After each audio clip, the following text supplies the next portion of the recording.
Awesome. So I'm joined by Mr. Jimmy Schulman, who is, well, you've heard him plenty if you've listened to this show, because if you've followed any of Dan Lorenzo's projects, Jim is usually the bass player on a lot of that stuff. So, but we're not here to talk about that just yet. We're here to talk about Dreams of Venus. Just released an album called Songs from the Essex Street Market. Jimmy, how are you doing? I'm all right, not bad. Just I guess a mellow Sunday afternoon, we'll say. So I'm in I'm in a good place right now. That's awesome. So the album is a new album, but it's actually an old album at the same time. Yeah, exactly. You know, we were together. I guess after Hades broke up in Europe in '89. Um, and it was finally over. I was looking to do something obviously for myself and to play in to get one guitar player basically is what I wanted to do. Not that what I did with Hades and prior to Hades during that whole time, I guess throughout the 80s when two guitars were the thing, right? Yeah. I wanted to play with a one guitar player band, a power trio Mhm. basically. And a lot of my influences growing up, classic rock and stuff. That was really, something I was into. And, the band finally came together, so to speak. And this was probably early 90s. Yeah. And, we made a recording, we were together for a few years. But so anyway, is that enough backstory for you right there? No, that works to let people know exactly what was going on at the time. Because a lot of what we're going to talk about too, there seems to be uh, just the general fan base, probably with a younger fan base that don't realize the differences between what was going on back then, what was possible back then, to what is possible now, because it's something completely different where technology comes into play now, the internet comes into play now, where back then, I mean, you guys shopped this album around, and sure, you guys could have put this album out by yourselves, but it's not the same as today where you have a band camp or you have stuff like that where independent bands can get their stuff out there. Back then, early 90s is completely different animal. No, you were trying to get a record deal for the most part, and you needed a manager, you needed a demo tape, you needed interest, you had to know people. That didn't hurt, and yeah, so it was a whole different animal back then, and just I guess following suit from all the years prior from bands. You get signed, you put out an album, you go on tour, and we were in our mid 20s, and we were just ready to go. I mean, Yeah. Hades. Unfortunately, we probably should have put out a third record, ideally, and before we made any, or before any decisions were made to break the band up because we had a record deal. Maybe we were looking to get on a larger label. That first tour was just a mess as far as, we didn't really have a proper booking agent. Our management was shoddy. I mean, we really were flying blind. Mhm. And had we maybe got just a better record deal and hooked up with the right people, who knows what the band would have done, But that's that. And so I was around people, I knew people, and I thought that would carry over into this band. Mhm. And for a second, it did, you know, and then that's it. it it fell apart. Yeah. So yeah, before it could even get started. But that's just the way. I think in our bio that we sent out in our press release, and there'll be more information on the inside. We got a 12-page booklet. So there's going to be a background, on the band. Each member is going to talk about um, what he remembers, his recollections, back then of that time period and when we got together. And like you said, it was a totally different time period. Yeah. Yeah. At what point did you guys realize, yeah, this isn't going to work? We've put our blood, sweat, and tears into this. We're shopping this around. It's just You, not happening. you want to know something? It was when I first, when Hades was finally dissolved, and I found a friend who introduced me to my guitar player, this guy Addy Flax, and for the most part, he and I got together one night in a bar. We were introduced, and we just talked, and we talked all evening.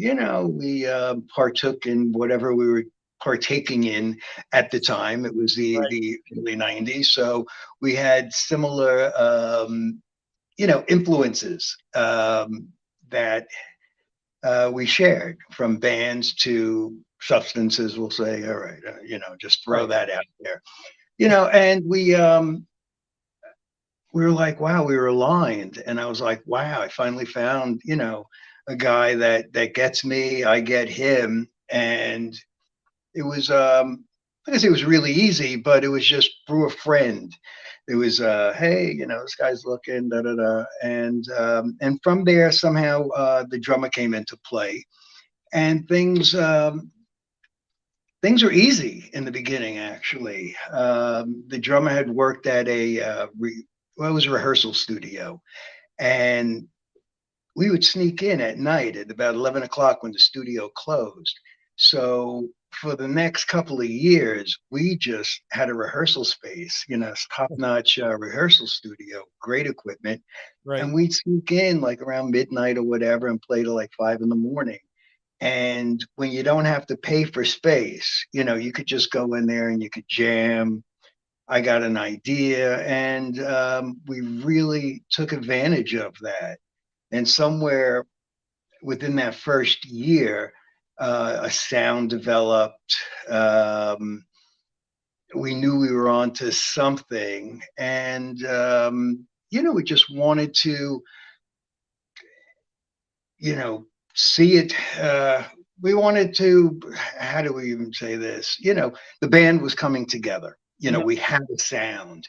We were like, wow, that sounds great. When three guys can get together and play and just fill that room with sound, and we would all look at each other and go, wow, this is it.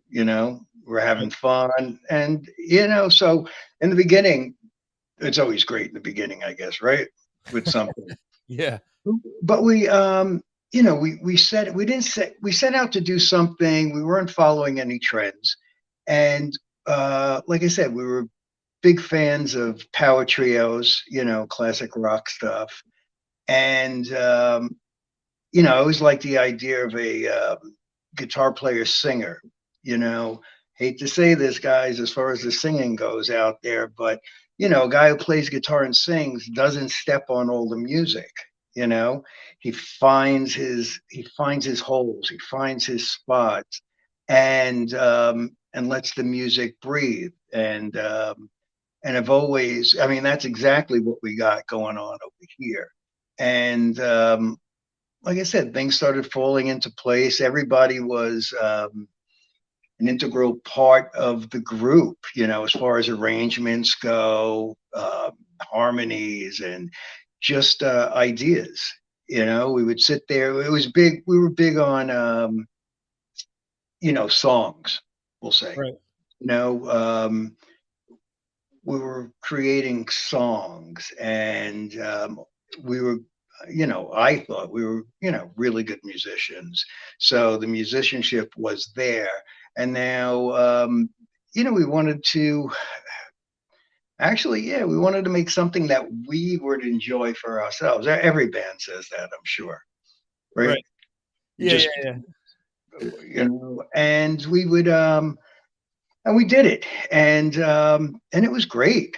And we had a lot of material, and we played some shows, in the Lower East Side, the East Village, that whole circuit. And with other, there were so many bands in New York at that time, friends of ours, and we would always go and see each other's bands. Spread Eagle was one of the bands at the time. Right. I'll Mhm. throw their name out there. They were a New York band, and um, you know,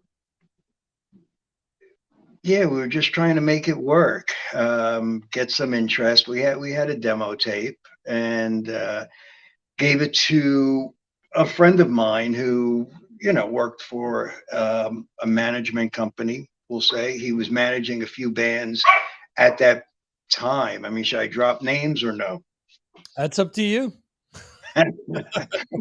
He was managing Biohazard Nonfiction, and there was a band prior to that, Law and Order, and so he had a lot of bands under his belt, and you know, and connections. I mean, he got these bands signed, and so we thought we were next in line, so to speak. You know, Right. and you know, I guess where would you want to go from here with the story? You want to interject and throw some questions at me with that? Yeah, no, I mean, it's to me with everything that you're saying, it all kind of I'm trying to put together like a puzzle in my head based on what I've heard on the album and based on Okay, everything that you're saying. Because one of the things that really stood out to me with the album is how diverse it is. right. Again, it's something that today a lot of people for whatever reason have a hard time grasping. But that's what albums used to be about. Used to be about you're getting different flavors per song so that the entire album is interesting, so that you want to listen to it all the way through. And there's so many things that I was listening to with the album that it was really curious to me. It's why I asked you initially at what point in time you guys decided to pull the plug, because I think that the material is there. There were things there. There's influences that you can obviously hear. There are things that I think maybe came a little after you guys that kind of drank from the same well per se, Yeah. and kind of developed some things that you could say that are similar. So it's kind of hard for me to say, wow, this really didn't catch anyone's ear. And now you're saying that, you were you guys were there close to the as you're naming all these names, I'm thinking that was my afternoon listening to WSOU or all these bands. These were Right. bands that when I was at college radio, these were bands that I was trying to push. I'm thinking, why wasn't Dreams of Venus something that was interjected with that? Looking back, it's kind of head scratching.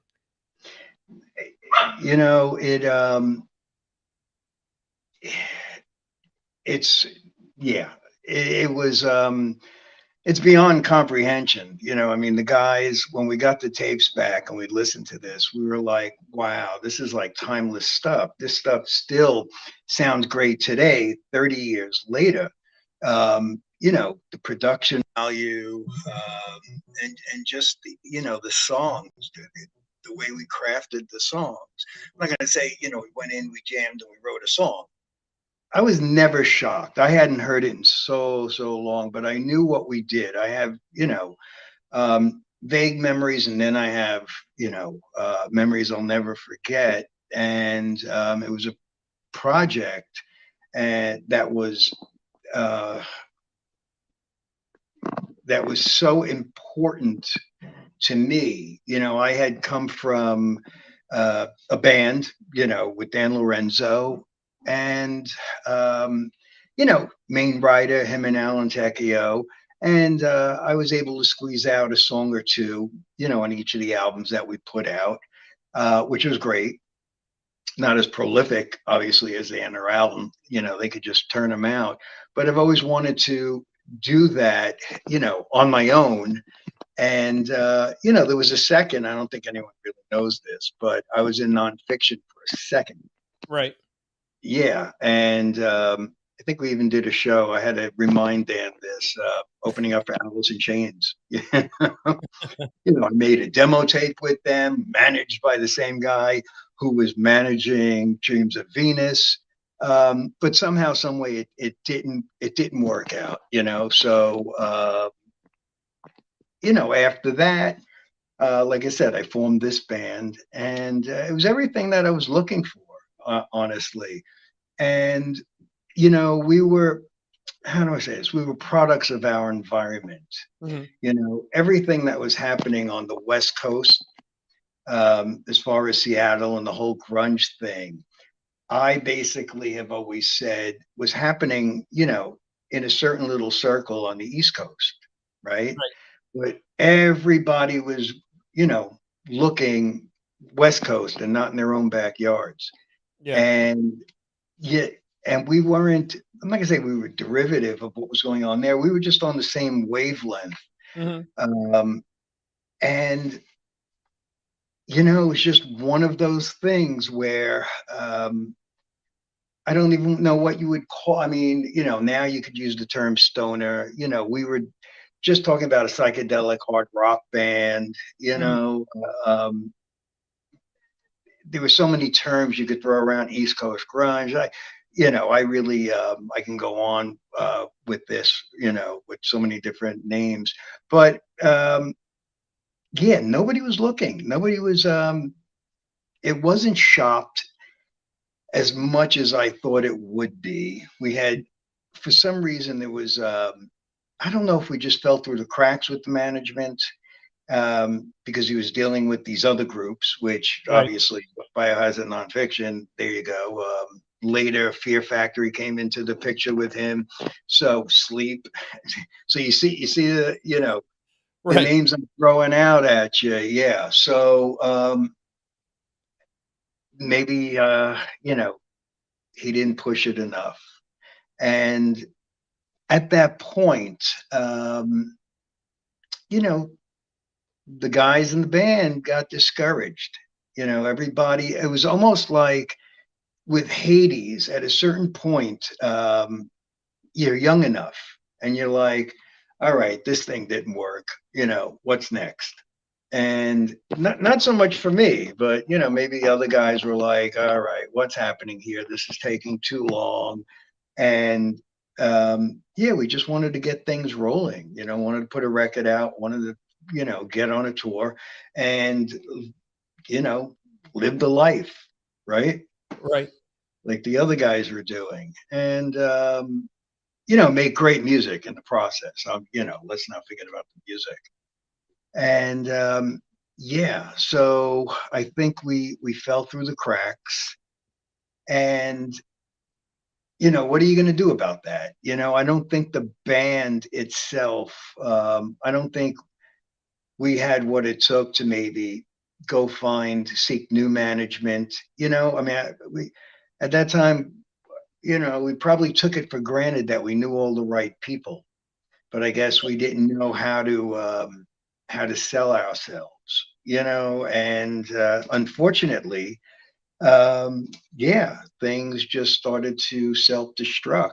And yeah, it's been a big, big regret of mine that, I guess we tried to keep it together. But like I said, when certain members get disenchanted, it's taking too long. It's just stuff that happens. You can't make somebody stay, right? Right. Right. Yeah. And what you're saying about what was happening on the East Coast, think about a band like Monster Magnet. You Right. Okay. That was kind of in a similar vein in the sense that not exactly the same musically, but you would think that the same kind of crowd would probably gravitate to what you guys were doing, and if you think about, even though those names that you mentioned that were being managed by the people Right. you knew, those were all different bands. They were so different. It isn't like what came after where it was, a lot of copycats were being signed with hopes that one of the many copycats would make it. Biohazard is so different to Nonfiction, to Fear Factory, to what you guys are doing.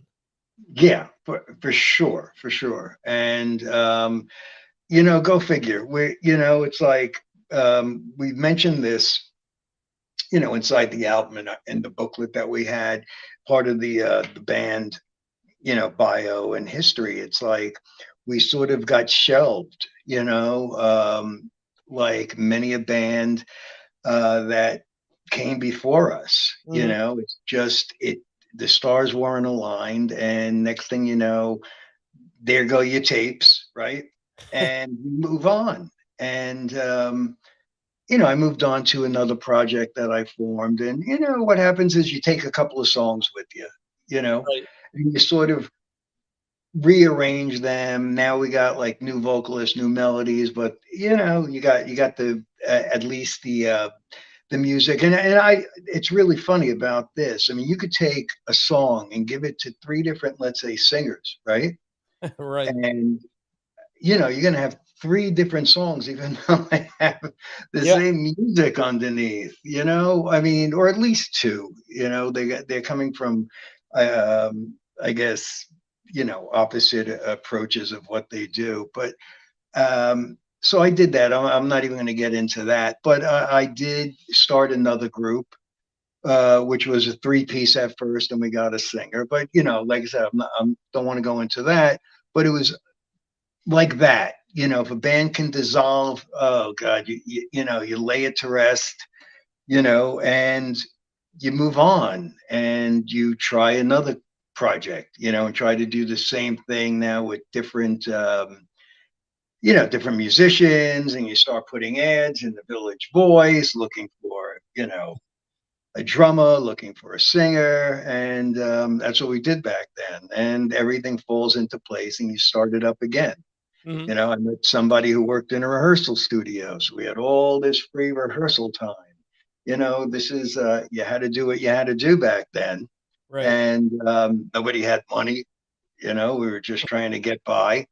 But so there was a certain romantic aspect to all of this. Like, um, yeah, uh, you know, I think with any band that's trying to get started and get into the business, right, and write music, there's a dream behind all of that, right? Yeah, You absolutely. want to follow your heart. So yeah, it was a big disappointment. It took me a long time to put that to rest. There was yeah, I was a little bitter, at the time because it was something, I think we folded too soon, Right. and yeah, it's what was going on back then, like I said, was happening in Seattle, in the scene itself, outside of the music. There were other things going on as far as, how do you say this? Yeah, the substances perhaps that were influencing the musicians to write a certain style of music. Right. So, you know, um, we fell victim, I guess, as well to, I guess without coming out and saying it, um, to what was really going on at the time. It's like what, sex, drugs, rock and roll. Yeah. Yeah. So it's yeah. So it was a shame. It's it was that. And like you see on the on the West Coast, you saw a lot of bands go down as a result of what was sort of inspiring a scene and like a movement, and a style. Um, yeah.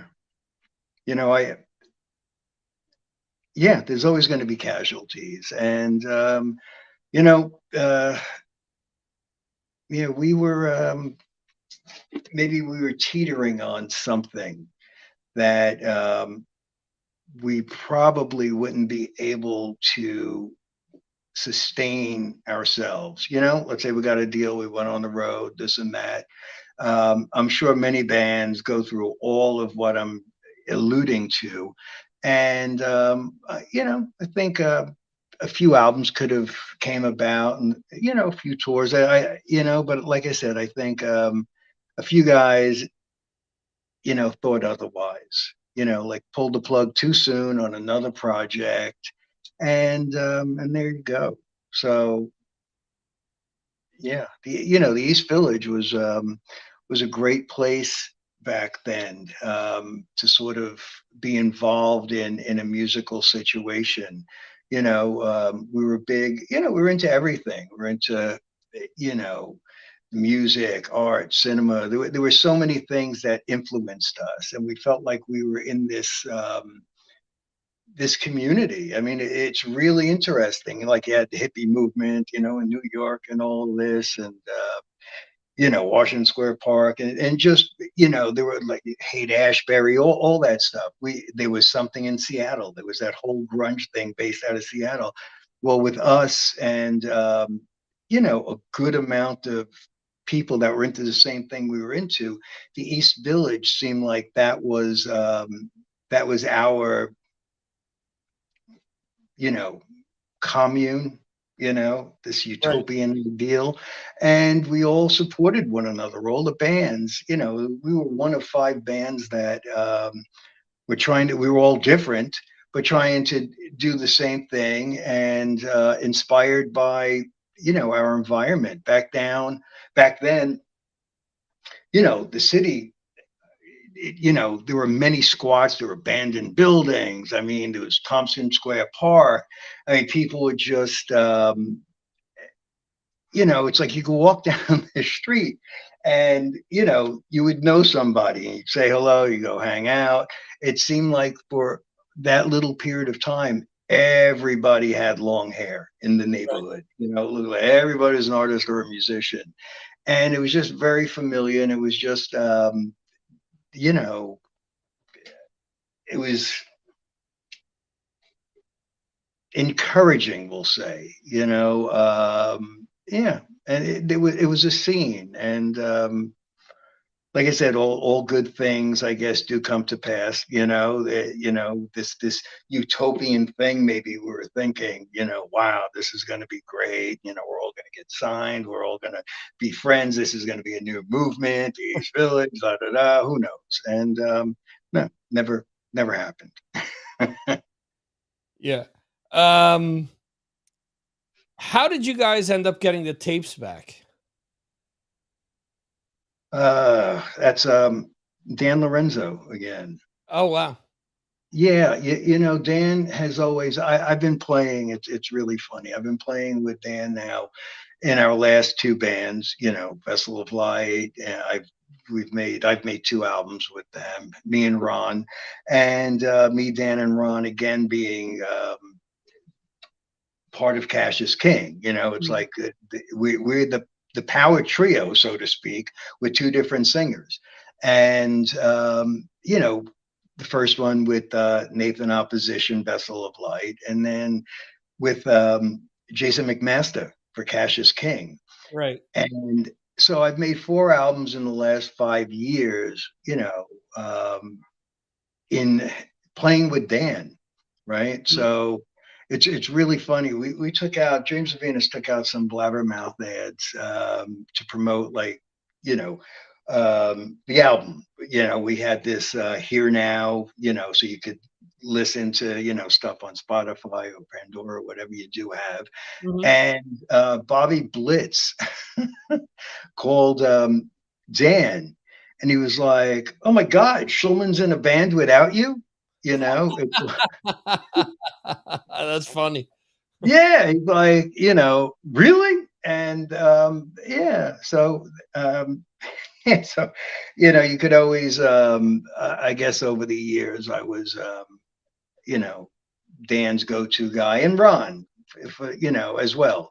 Lipnicki, who, he did his stint in Overkill and stuff, but Mhm. he did an album back with us in 2000 when we did Damnation. That's when Yeah. we got Ron. And what a tremendous album that was to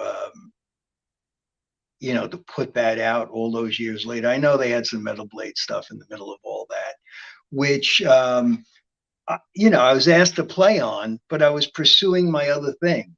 You know, Mhm. you got to understand. With the Dreams of Venus, and my style changed. I started playing like an EB1, your SG sort of Jack Bruce style bass Yeah, yeah, yeah.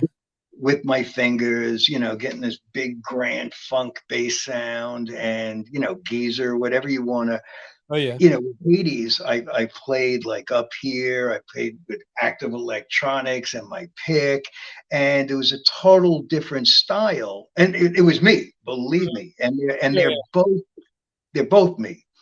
But it just seemed like I was morphing more into a finger player, and for the most part, yeah, the music you create, I guess, changes by the instrument that you play, in this, and the way you play it. right, I could pick up a bass and start playing with my fingers, and wow, that's great. And it might not translate to a pick on that instrument. right, So so here we are, after all that time, now we're making Damnation, and I moved back to New Jersey. But like I said, when I was asked to do the Metal Blade records, I wasn't interested in going back and picking that bass up and you know playing that way again, so to speak. right, And 10 years after the fact, after we broke up and we put out that record and we started jamming, we were all in the same. I was in New Jersey with them, and yeah, that all came back. We got Ron, the energy came back. The Yeah, we were on fire. Wrote some really really great songs, and finally got uh, a great studio. We were in Big Blue Meanie with Timmy Gillis, working on, I mean, great quality equipment, and he was just a great producer engineer. And I think Damnation was probably one out of all the Hades records. I think it was the best sounding record. right. Mhm. Yeah, I mean, are you a fan of Damnation? Yeah, yeah, I definitely believe what you're saying is certain. I mean, comparing it with all the other stuff, the sound is just monstrous on that. Yeah, and that unto itself was like, wow. And at that point, I was back in it. Dan and I and Ron, after that, were playing. We would jam and play some Kiss covers, and just fuck off. Dan had some solo stuff that he was doing, but we still continued to keep in touch with one another, because Right, the three of us, that outside of Damnation, the three of us had just had something, had the same influences, that when we weren't playing in the band, we could sit and we can jam, and just have some fun, and we all got along. That's really important, right. to really get along and be friends with people you play with. But so yeah, I lose my train of thought sometimes. So how did we get all the way up to Damnation over here? Yeah, I was asking you how you got the original tapes back for Dreams of Venus, and you said it was via Dan Lorenzo. Via Dan Lorenzo. Okay, wow, we went. I don't know where we went. Of course. And this is what happens when you wing it, Victor. It's like anything goes. So yeah, Dan reached out. I wasn't. I had lost touch with the manager, and you know, um, in the sense that maybe there was some resentment, on both sides. There was a beef, and yeah, 10 years just as much as I wanted to call maybe to get the tapes back, when someone's your friend, you just don't try to reconcile and then go, you know, you have my tapes. Yeah, yeah, So yeah, yeah. Makes it was sense. just something, yeah. I mean, it was just something that I was just gonna like let go. And Dan knew how important it was to me over the years, to have something that was truly my own. And Dan reached out to him, and Dan's not a fan of him either. Dan, it took a lot for Dan to actually reach out and say, look, why don't you give Jimmy back his tapes? And Okay. it's 30 years now, whatever. Yeah. And sure enough, yeah, I got the tapes back, and just couldn't believe it. And didn't have a DAT machine, it was on DAT. It was Yeah, mastered right. down to a DAT. And luckily, hold on a second. I have a dog that I am. Could you hear her in the background? Oh, yeah. Yeah, I'm pet sitting. No I'm pet problem. sitting. Calm down over there, miss. So, yeah, where am I going to get a DAT machine? So, you know, J Rod, the guy who's actually recorded and produced, the last two Vessel of Light and the last two Cassius King records, who, again, one of the most amazing, like, engineer producers that I've been able to work with. I mean, that guy, again, I'll throw this out there. Are you a fan of any one of those bands? Yeah, absolutely, and a lot Okay, of my listeners are as well, so that's great. Now, if yeah. you, what do you think of the production of those albums? Oh, I, yeah, I think that, I mean, obviously, both bands, even though I mean, when you mentioned before, Prolific and Dan Lorenzo, I think you're selling him short because by in the time that we've done this interview, he's probably written 20 songs already. Um, he's on vacation, but yeah, I guess yeah, but you get what I'm saying. So even though it is Dan and Dan's playing and you and Ron, it's interesting that you say that it's produced by the same person because they're produced totally differently as well, I think. And maybe that's because of having Nathan as opposed to having Jason there, so maybe you guys are approaching it differently, but the sound is great. As much as and this is funny because I bring this up often where bands talk about being stoner rock or stoner metal or doom rock or doom right, metal right. or whatever. And a lot of them seem forced and contrived. When I listen to any of the Vessel of Light stuff, any of the Cassius King, and even the Dreams of Venus stuff, it doesn't feel like you guys are perfectly sitting around saying, "Hey, I want it to sound like this." I'm listening to the Dreams of Venus, and I'm like, "This sounds like Sabbath," but it doesn't sound like somebody's purposely trying to make something by Sabbath. It sounds like this is a deep cut off of Sabotage, as opposed to something that's you weren't writing Sabbath, Bloody Sabbath. So they all sound different to me, but they're all again drinking from the same well, and we're getting different feelings and different sounds from each of them. But you were asking about the producer. I think they sound fantastic. The Vessel of Light and the Cassius King stuff. Yeah, I Sonically, they mean, sound great. J Rod is he he's amazing. He really he's got his studio set up, and we have this. It's good. I've done 4 albums with him, and each one gets easier and easier because we know, he knows what to expect from me. I know what to expect from Mhm. him, and we could turn it out. And yeah, it's been fun making like each of the albums I've made in the last 4 years for both bands. And again, with all of that, right? what do you label a band? Do you pigeonhole them? I don't know. It's Yeah. like, are we doom? Are we stoner? Um, we had it when I was putting the Bandcamp page together. It's like we had to put down what is Dreams of Venus, and I'm like, I I don't know, like hard rock, psychedelic hard rock. Did I Right. put stoner in there? Dan's like, put hippie rock in there. I mean, who? I have no idea, but that it's just a power trio that was influenced by late '60s, early '70s, classic rock, Yeah.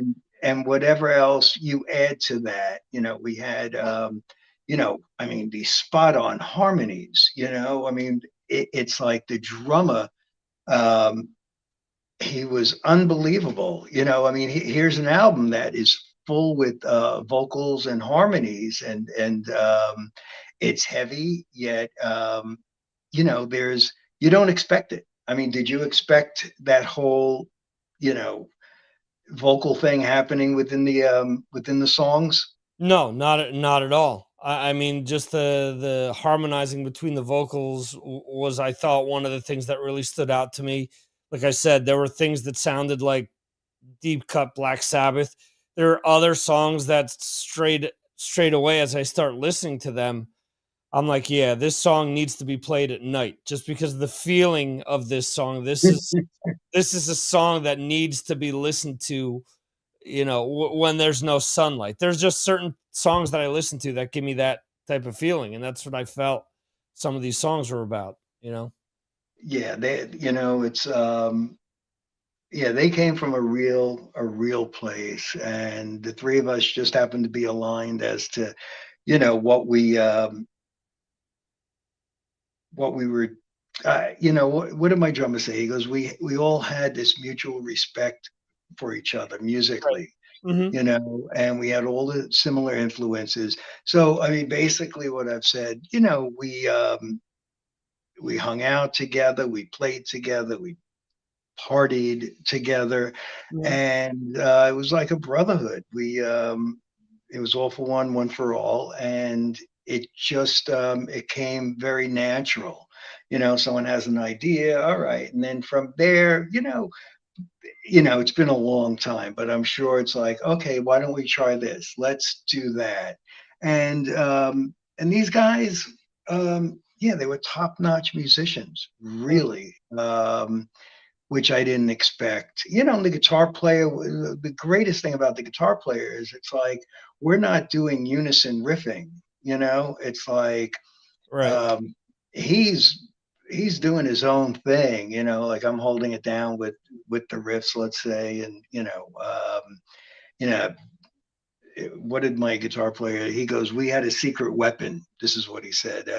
We have the woolly mammoth, and he referred it to, like, my '66 EB1 bass. It Right. just had this fat pickup on the right close to the neck, Yeah. and yeah, it was. I mean, just plug that straight in, and it just, no effects, no nothing, Mhm. and yeah, it's like I said, I would play that thing with my fingers. It was just so natural for what came out of me and out of it, and to start the songwriting process.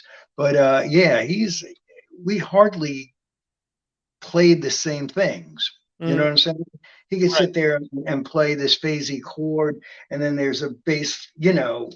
The bass is running through it, which is perhaps, let's say, the chorus of the song, and then he's coming in with some wah wah, the harmony. So we really, there was no extra space to be filled within Right. that. Mhm. It's like you listen to it, and it's like, wow, you know, um, those that's a three-piece band. Mhm. At least, that's a sense I get. It's we wanted it to be raw. We didn't want it to be overly produced. Yet there is that possibility. I was just talking to my buddy, the guitar player, Addy, about this. Had we stayed together, could we have increased the production value? Could we have added so much more onto it and taken the songs to another level? And I'm sure. It's yeah. There's a lot that could have continued, but we had the basis of something really good. It was organic, it was raw, it came out of us, and you know, we came up with this little gem. And what I'd like to say, basically what we did, the recording of this, people will now know it was. Again, we didn't have a lot of money to go into a studio, so we had a friend, my, Addy, the guitar player. He had a friend who worked at a big music rental company in New York. You have SIR, and then there was another one called the Toy Specialists. So I don't know if they're still out there, but they had a guy working for them. And what we did was we snuck in one night and we built this makeshift studio. And we had the greatest microphones. There was what was it? There was the when you first walk in the waiting room. You walk in. We cleared everything out. We set the drums up, and we mic'd the room. We mic'd the drums. I think Adam and I had two little amps that we played through in the room. So they were like they were like headphones. Right. Mm-hmm. We had our amps in separate hallways mic'd. I probably had this huge big SVT and Ampeg, and it was we had I don't even know if we had a 24 track board, whatever board we had, 8 track, 16 track, but we had Paul DiBartolo from Spread Eagle. Right. He was a friend of ours at the time, and Paul came in and he engineered it. Okay. And with this guy Tommy, who was the guy who worked at the rental company, and it was like a mobile unit. He made this live album, and we were so well rehearsed, and we were just so right on all the time when we were in that moment, and we played live straight through. And what we did, no overdubs or anything. Another time we went back to, I think, the studio where we rehearsed. There was also a recording studio in there, and we did the vocals. So Okay. the vocals were overdubbed and the harmonies were overdubbed, and then we mixed it down. And if you listen to that, that's a live recording. The drums, bass, and guitars. And it'll say it when the CD comes out. There's a whole backstory, and it'll say but this was we went into this sort of sounds romantic. We recorded this one night in the Times Square warehouse in New York City on a cold winter night. Right. And Toy Specialist was on the west side in Times Square. It wasn't an abandoned studio, but we were able to really lock this down, and again, not putting any money up for it. And wow, it just captured a moment in time. And at that point, after we mastered it, we gave our manager, we had 2 different cassettes, demo tapes, and we sent both out. And at the time, I think I designed a J card and, really made each one individually. So whoever got it would be like, wow, look at, it was very psychedelic, the whole, J card thing. And had we put out an album and all that, I think it would have been a little more psychedelic than what it is right now, 30 years later. But yeah. So when we got it back, I sent it to J Rod, and he sent me the MP3s back, and I was blown away. I then haven't spoke to my buddy in about 5 or 6 years. Well, I shouldn't say that, in a couple of years. So he's not someone I speak to every day, but over the years we keep in touch. And for the most part, I told him I got the tapes back, and they sound great. And I said, Dan got us a record deal already, right? Mhm. And he was like, "Whoa, whoa, what do you mean? There's no record deal. I'm not putting anything out, my name on it, unless And I'm like, "Slow down. There was nothing signed. We have interest. All right. I Mhm. need you to listen to this." And I sent it to him, and he was like really shocked. And what we did was we went up to J Rod and we remastered it. We, Okay. tweaked it here and a little bit there, and made it sonically, just a, like a monster of a, I guess, you know, we album tape, we just enhanced it so much that, it blew the both of us away. I sent it. We haven't been in touch with the drummer in years. So I found him on Facebook, or someone did. I'm not on Facebook, and reached out to him, and he was blown away. And before you know it, now we're all talking, and there's the possibility of this little record deal, and now everybody's on board. You know, I found photographs from a photo shoot we did back in the 90s, all the psychedelic, trippy photography, and us wearing, I guess, clothing of the day, we'll say, Right. and I'll send you a CD. You'll be like, whoa! Now I get the whole vibe. There's when we get them, but it's yeah, we're just they were stoked. They were blown away, as I was, and it just like pretty much at Dan's doing. Dan.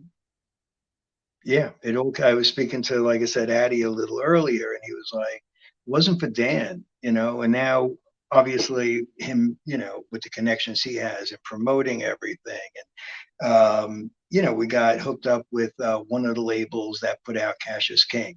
I Mhm. think it was in the UK, Fast Louder, but we're on a subsidiary of that, and we're on Helvin, so we got two record labels that are putting this out. We're on all the digital platforms right now, Mhm. and you know that alone is an amazing thing. But to have the actual CD in hand, you know, we, really, I'm not going to say it's a trophy for the mantelpiece, but it's like something tangible. Right. Right. What's Spotify? What's all this stuff? We're gonna have something, and we're gonna go, wow. And yeah, and it was because of Dan. And ironically, I mean, this is so crazy. Once we got the tapes back, the manager person in question passed away, a few months later, you Okay. know, from COVID. And imagine that, that would have, me with whatever resentment, grudge I might have had, and him with me. Um, that's it. It would have been, sold, his storage space to somebody pulling a dad out and going, "What the hell is that?" Yeah. Yeah. Right? So really, it really just came together, and yeah, Dan really, like I said, is out there, and he's promoting us like he promotes all the other projects, and Mhm. that, I can't.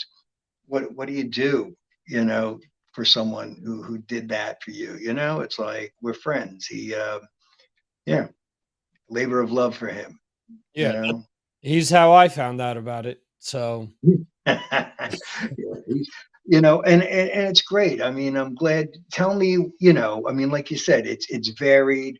I think we put it together when we rearranged the song order, where you can listen to it from first song to the yeah. last song, all the way through, and it really works. And it's all within a spectrum of, I don't know what you even want to call it. Let's call it Dreams of Venus. But yeah, there is so much diversity, yet it sounds like, we have our sound, I guess. Right. Does that make sense?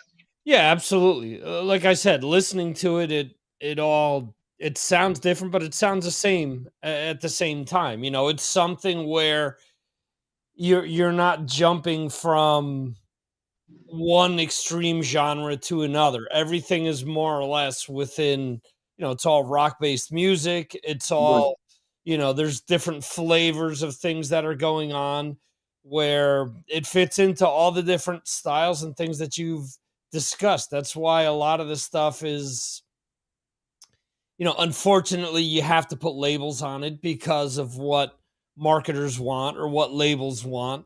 But at the end of the day, if you're into, heavy rock based music, I think this is a shoe in that you should be into this. I would think.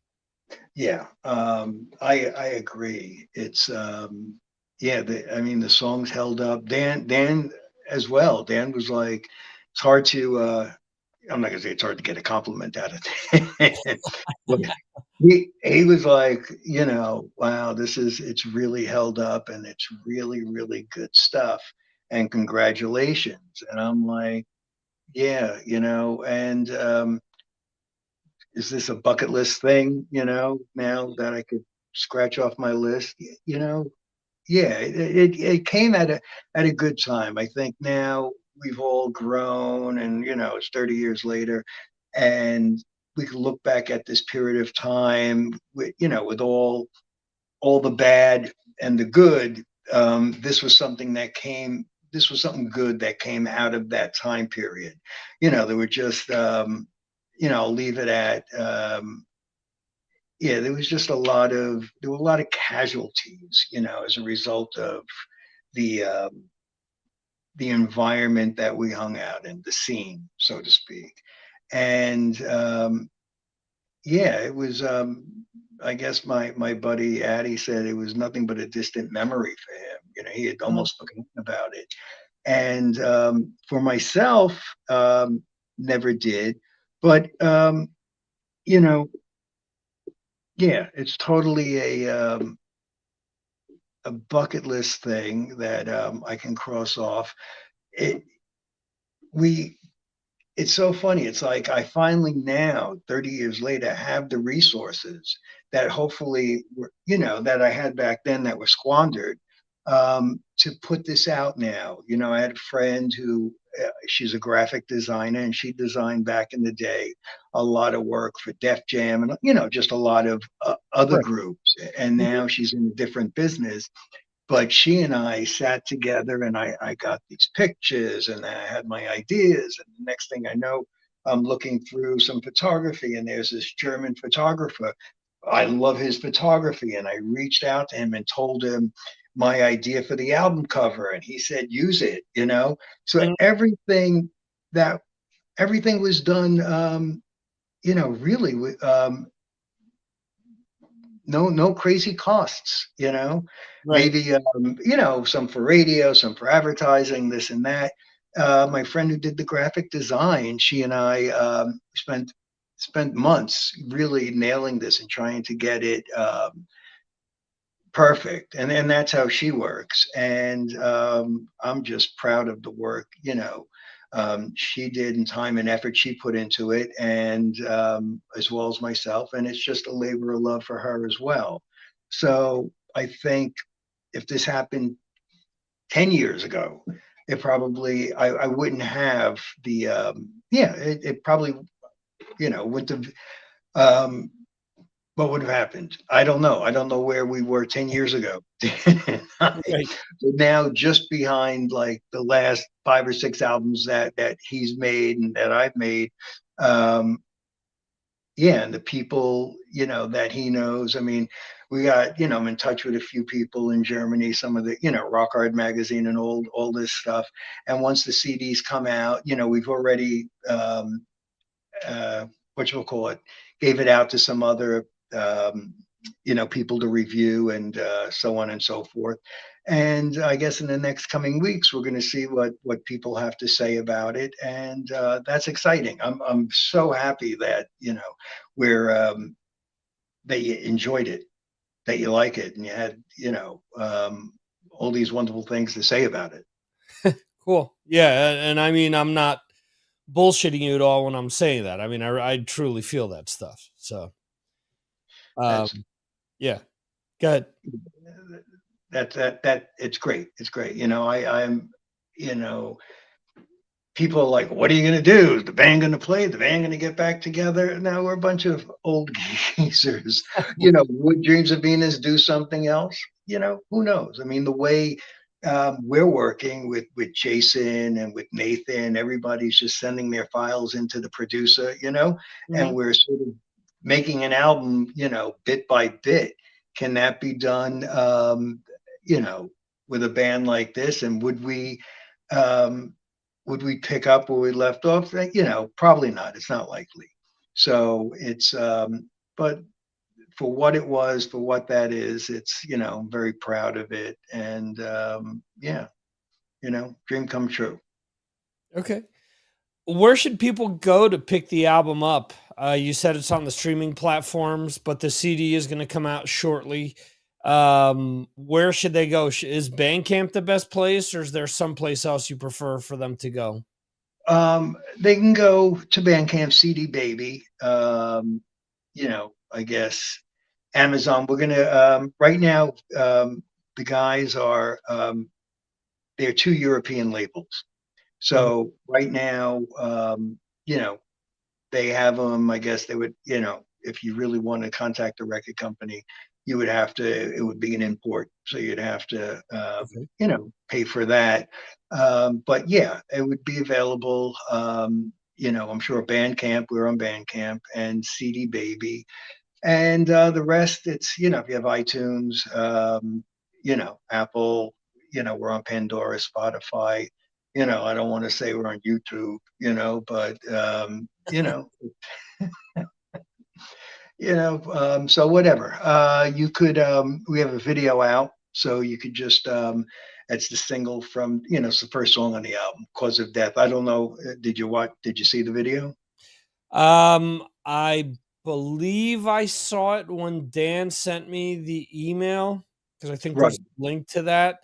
right. I did listen to the album earlier today again just to refresh myself with the material before talking to you. I don't like going into interviews cold without knowing what I'm talking about with the music.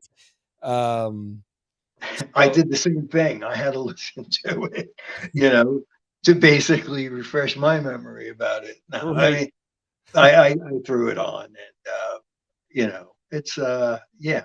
So it's I understand where you're coming from with that, but yeah. So all the digital platforms, and if you want an actual copy, uh, well worth the investment. It's a nice package. The record label was saying on their website, it's got a slip cover and a 12-page booklet and a history of the band filled with pictures and stuff back in the day. And yeah, I pushed for, the slipcase.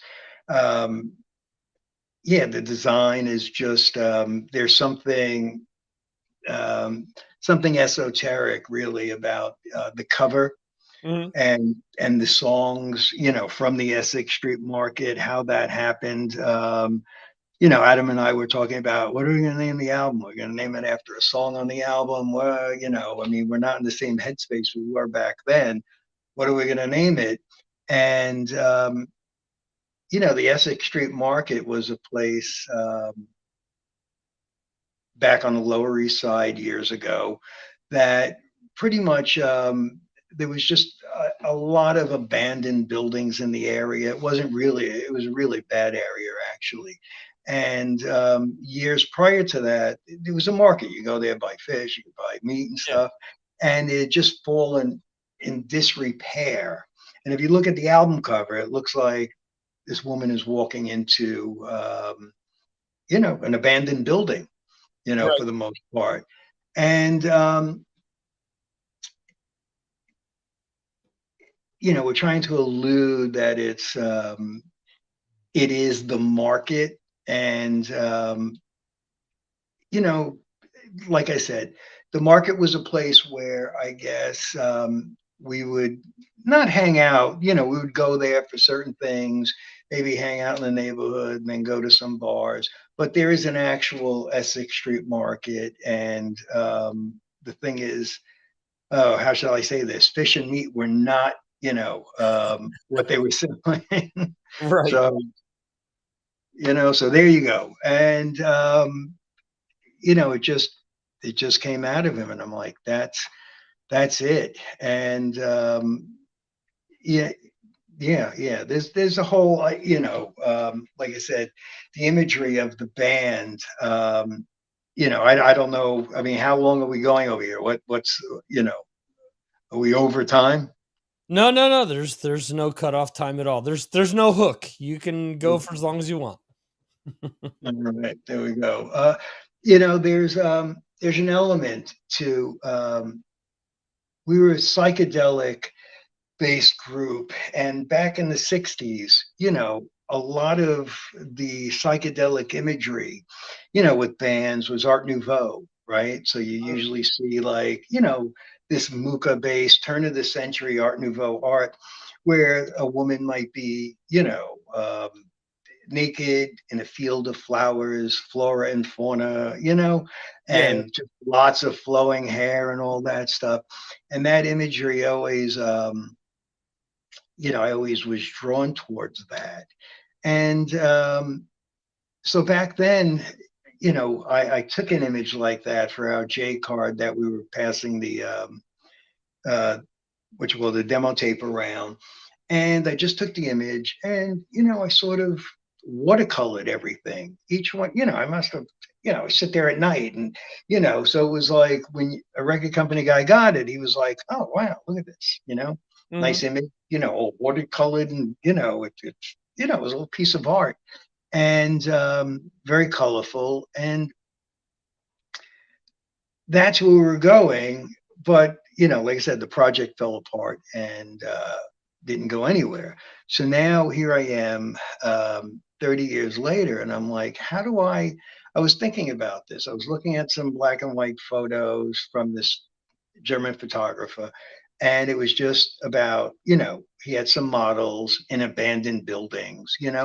Back then we used to hang out, there were squats. If you ever seen the movie like Rent, Rent was sort of based in the musical, based back in the East Village and the Lower East Side in the mid Right. 90s, So, so Rent came from that, and there was a lot of other, a lot of good things came out of that time period. I guess what I'm getting at is I had friends who were squatting in buildings. I had friends who were tapping into electricity from the street pole, the street light, and just cold water, and literally crawling the building. The front door is like locked up by the marshal and they're crawling in a hole in the back to get into their apartment.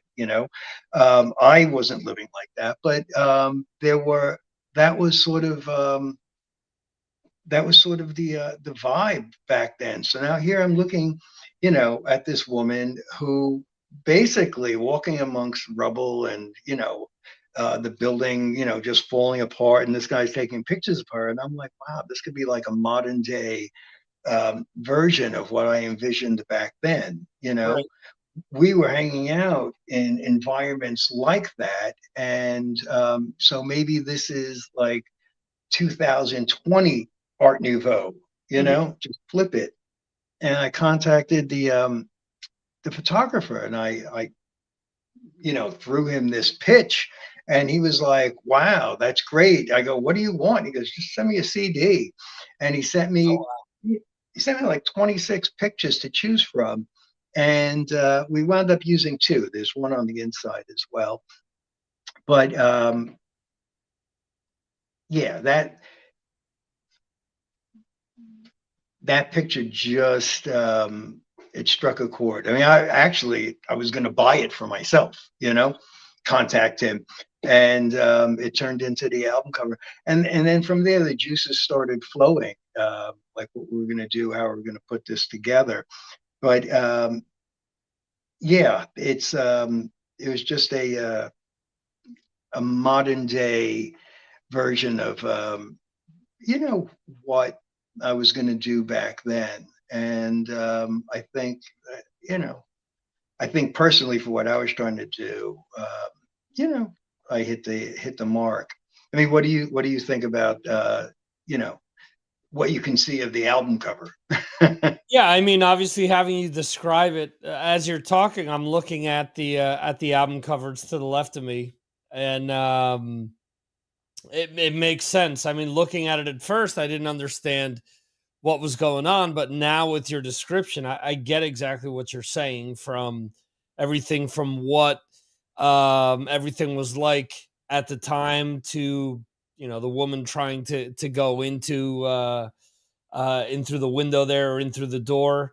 And I mean, now it makes sense with all the detail that you gave. Yeah, I mean, if you look in there, it looks like there's some canvases up against the Yeah. wall.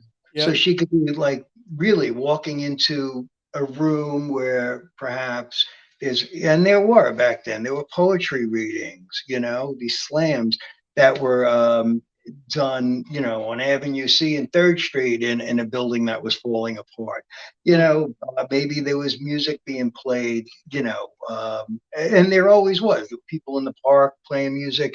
There was a lot of things going on. So why not? Maybe she's coming into this space and maybe having an artist draw her.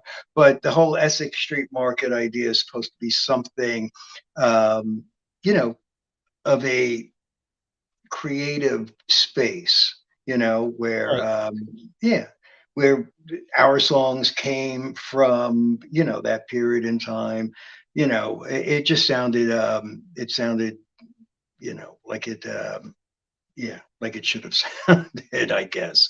And yeah, so uh, yeah, and you know what? It doesn't sound like anything. I don't even know. Like I said, how are we going to market this? Is this like um, a psychedelic rock thing, a hard rock thing? Is it a stoner rock thing? How would you name an album like that? What imagery Mm. would you have? This is so far removed from what a lot of bands are doing, or have been doing over the years, right? I mean, Mhm. it's like someone's in their songs from the Essex Street Market. What's that? Oh, a nude woman entering an abandoned building. I mean, you don't know, I guess, right? If you pick up an album, Yeah. let's say you had albums and you would go to a store and pick it up, you'd be like, what is this? Unless they Yeah. labeled what type of music it was, Mhm. So, Yeah. and then you turn it over and you see the names of the songs and you see like the back cover and stuff, and you get an idea, I guess, just Mhm. from the song titles. But um, yeah. So anyway, it's without Dan, this probably would not have come to fruition. And at this point of the game, in my life and with the others that are, participated in this, the resources we had, and yeah, I couldn't be happier. Now we just need to, you know, sell some copies, get some monthly listeners on those streaming platforms. Yeah. There you go. So yeah, we'll see what happens. So it's yeah, it would be nice. It would be nice to uh, have some sort of you know um, movement. I Right. guess have the record company sell out their limited edition and Mhm. maybe go for printing some more and whatever, however you want to do it. You want to buy it, you want to stream it. It's just nice to know, today, like you were talking about with bands years ago when we were around and you had demo tapes and you had to do this and you had to do that. Today, it's so funny. Like I could be on the street speaking to someone and, are you a musician? Yeah, I'm a musician. It's like, really? It's like, oh, pull out my phone, here's my band. Right. And you could just, here I am, Spotify, and it's, um, for someone who's like not in the industry, so we're not going to go out, we're not going to tour, we're not going to do that. But that's like, that's a kick, it's like, hey, I just is a 30-year-old album. Check it out. It's, really check it out. It's great. And our videos on YouTube, and let me know what you think. And it's just um, that casual, like, when I meet people, obviously, you were saying there's going to be fans of Cassius King, Vessel of Light. There's going to be fans of Hades. Um, and this music is so far removed from all of that, you Right. know, but it's my little nugget. And yeah, and I've written 2 songs for the last 2 Cassius King albums, and you can see that, my writing is within the style of that music, so to speak. I mean, I love big riff rock, just like Dan. I love writing the big, giant riffs, and obviously, yeah, it's a style of music that I enjoy. But this was me going off on a different path, following that sort of part of my my musicianship, and my yeah, just my what I wanted to do outside of the metal world. So yeah, it's anything else? What do you got? What do you got for me? Yeah. You got dinner's on the way. No, it's almost 12:30 a.m. on my end. Oh, So really? Wow, dinner wow. was, dinner was a few hours ago. Okay, okay. I forgot about time difference. Yeah, no, that's cool. I schedule all my interviews around now, so that's fine. That's great. Um, Great. you mentioned before you're not on Facebook or anything like that. If people want to keep up with Jimmy Schulman, where should they go? Okay, that's a good question. Dan's like, I'm not your secretary. So it's like people go through, his Instagram, they'll go through the Vessel of Light Instagram, or page.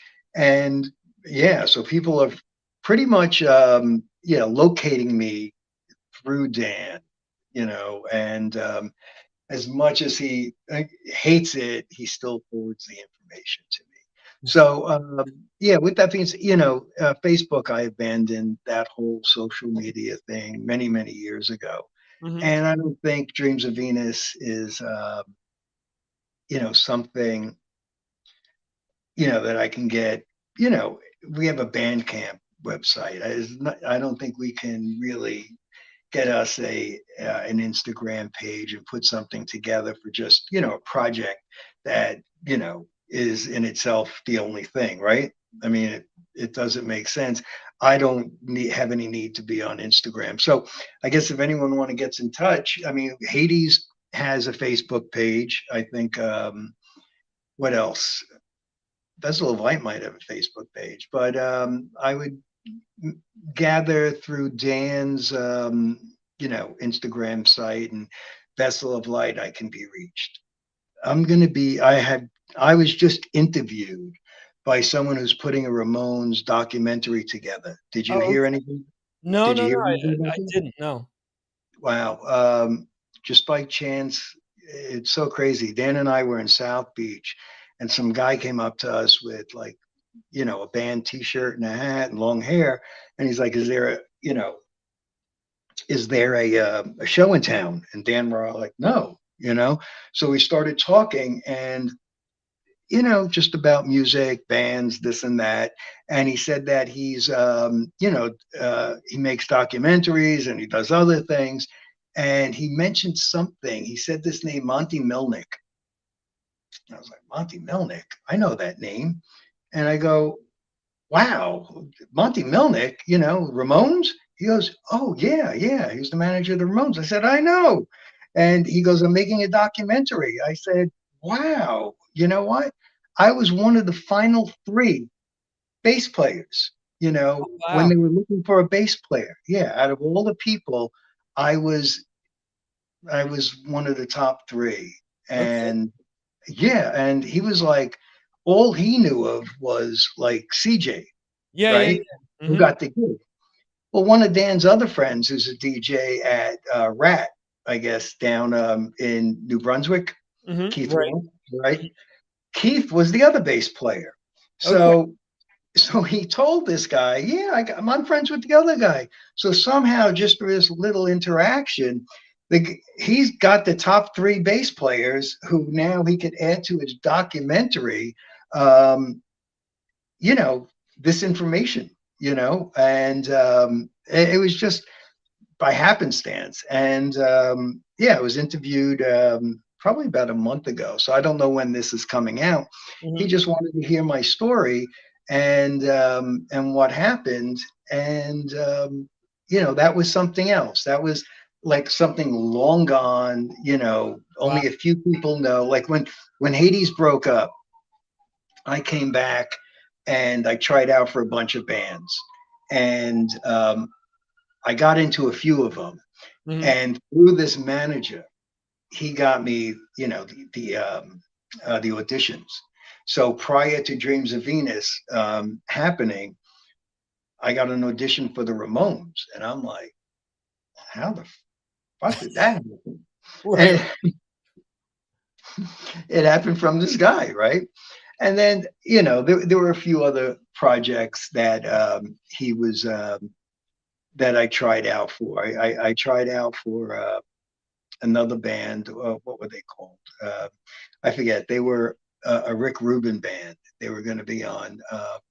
Oh, what what's his label? That A deaf American.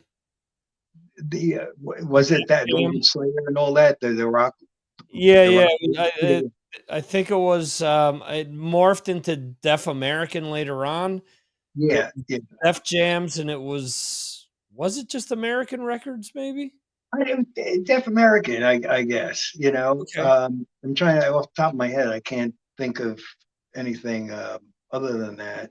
But I wound up getting in this band, and I forget the name of the band, but that's so there was a point between coming back from Europe immediately trying to hook up in a band as a bass player. Dan says this. We were in. He said he heard this. I was doing an interview, and he heard it through the wall. That I said, "Yeah, Hades is breaking up. I'm gonna go home. I'm a bass player. You know, either I can start something or I can get.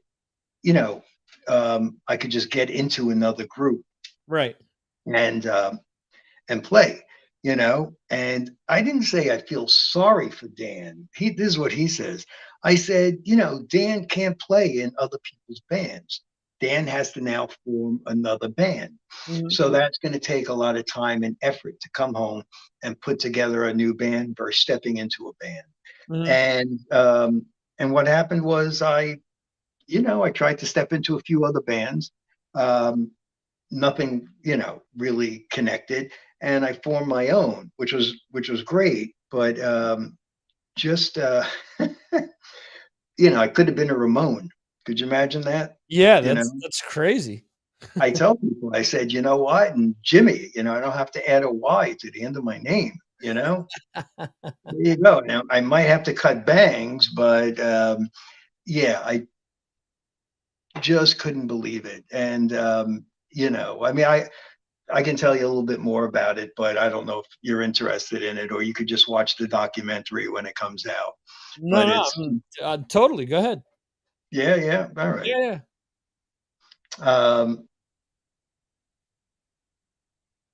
yeah, I get an audition, and I meet Monty, right? I come down, da da da, and I meet Johnny and Marky, Okay. and we're in a rehearsal space, and I'm standing in a room with Johnny Ramone and Marky Ramone, and we're about to jam. And I must have learned about 20, 25 Ramone songs. Right. And right before we started talking, you know, hi, how are you? Da da da.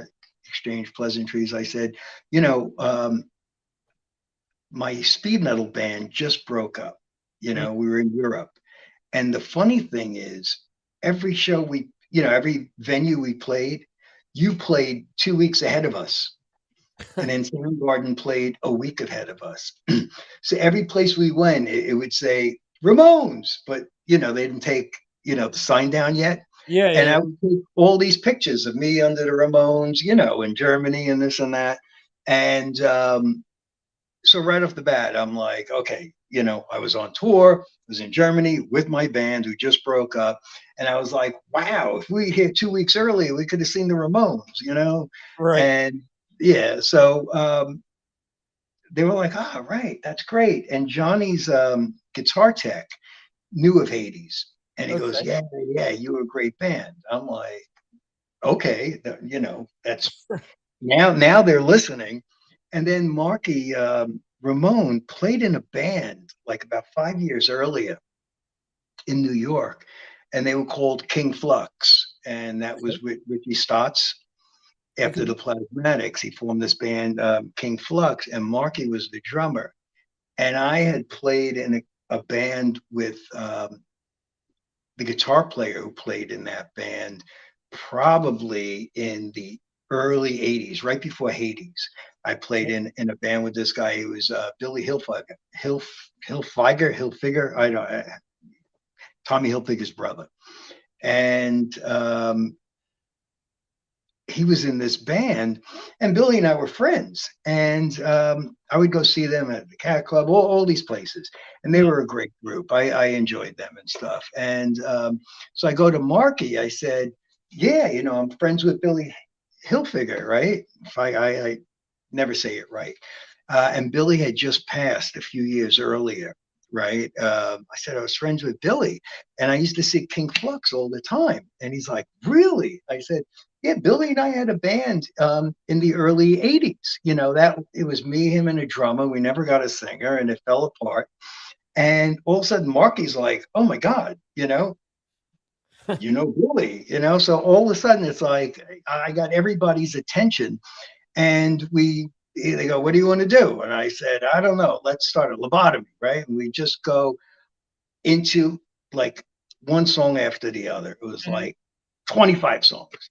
And I'm like, wow, so like I'm sitting there and I'm just me, Johnny, and Mark. That's enough for me. I'm jamming with those guys Yeah. in a room, and now we're, you know, I guess the tension is gone, right? Mhm. And Johnny goes, okay, what else you got? I said, you're gonna kill that girl. And Johnny was like, we don't know that one. One of my favorite songs of your second album. And he goes, we don't know that one. So he goes, what do you want to do again? Or do? And I said, let's do everything again. Mhm. And we played everything again. And when it was over, I was just like, wow, just talking some more, laughing. All right, we'll be in touch and stuff like that. And I got a freaking call back saying that they want me now to audition again. And Joey is going to be there and some of the record company people. Okay. Um, Joey at this time was in the hospital. He had surgery on his foot. Mhm. So that's why he wasn't at the rehearsal, or maybe that was the way they intended it. And now this is at SIR Studios, and I come in, and I had a black Rickenbacker at the time, and I'm playing. I couldn't play my Hades bass. I'm playing it low, dressed in black, sort of boots up to the knees, the stretch jeans, hair down to here and stuff. Right. And they, I give my bass to Johnny's guitar tech, right? Just give it to him. He tunes it up, Mhm. right? And then he gives it back to me. We're on stage, and Joey's sitting there, his girlfriend, like maybe 4 or 5 other people, and Monty. And it's like, hey, everyone, Jimmy, we exchange, pleasantries. And here I am. And then I don't know what we went into, but I don't know who counted it off. Maybe Marky counted it off. And I'll just say we went into lobotomy, right? Mhm. And I start playing, and I'm like, what's going on? And then Johnny looks at me and he goes, what are you doing? I'm like, I don't know. I'm playing the song. He goes, E. And I'm playing an E. He Mhm. goes, now it's A. I'm playing an A. He goes, E. I'm like, holy fucking shit. D. We stopped the song. He goes, "What's happening? Are you playing the right notes?" And I'm freaked out, right? Yeah, yeah, yeah. Yeah. Now I hear Joey banging his cane on the floor, and Joey was high. He was on like painkillers and shit. Mhm. And Joey's got this cane like he's holding court. And he's like, now look, I have the utmost respect for. I love the Ramones. I mean, my first band I was ever in a basement, we did nothing but Ramone songs because that's all we could play. So, with that being said, Joey just happened to pull, a dick move, and he starts banging the cane on the floor, and he starts saying Dee Dee, Dee Dee, and I'm like, oh man. So Johnny's like, let's go into another song. And I'm like, okay. So we start playing, and he looks at me again. He goes, what are you doing? And I'm like, oh my God. He's like, D. I'm like, I'm doing it, D. He goes, E, I'm doing it, E. Then you hear Joey going, D, D, D, D. I want Dee Dee back. E, A, D, D. And I'm sitting there and I just stopped playing. And I'm like, what the fuck? And Joey was just like, get this fucking hippie out of here. I want Dee Dee back. Get this fucking hippie out. And that was it. And then Johnny looks at me and Johnny's like, what happened? What happened? And I said, I don't know. Why don't you go ask your boy over there, your guitar tech? He handed me an out of tune bass. Mhm. Talk to him. And I packed up and I left, and embarrassed and, whatever. And I think about it now because I just, told the story. Was I being tested? My ear being tested? Like, was I handed an out of tune guitar so maybe I can go, wait a second, I'm out of tune and tune up, Right. Or was I sabotaged? Because perhaps, they already had CJ, or he wanted CJ, or you know what I'm saying? Right, right, I right. I don't know. So at the end of the day, I got to jam, 50 Ramone songs with Johnny and with Marky. You know, Yeah. um, that who could ask for more? And who knows? What if I became a Ramone? I have no idea. I couldn't see myself as a Ramone. So CJ got the gig, But yeah. And then, I went on, I tried out for a few other bands, and then nonfiction formed. I was in nonfiction for a second, and then Dreams of Venus happened. So yeah, it was it was interesting, time. So I'm glad that I finally got to form my own band versus playing for other people Right. and or playing in someone else's band. But that was what was, I guess my that's what worked out for me, we'll just say. And it was Mhm. everything that I wanted it to be. It's how it, I wanted it to work out, with the exception of us breaking up and Right. um, yeah, and self-destructing over there. So yeah. So all right, Puffy, calm down. All right.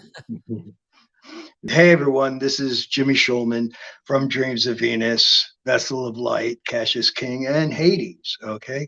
And I'm listening to and watching Signals from Mars.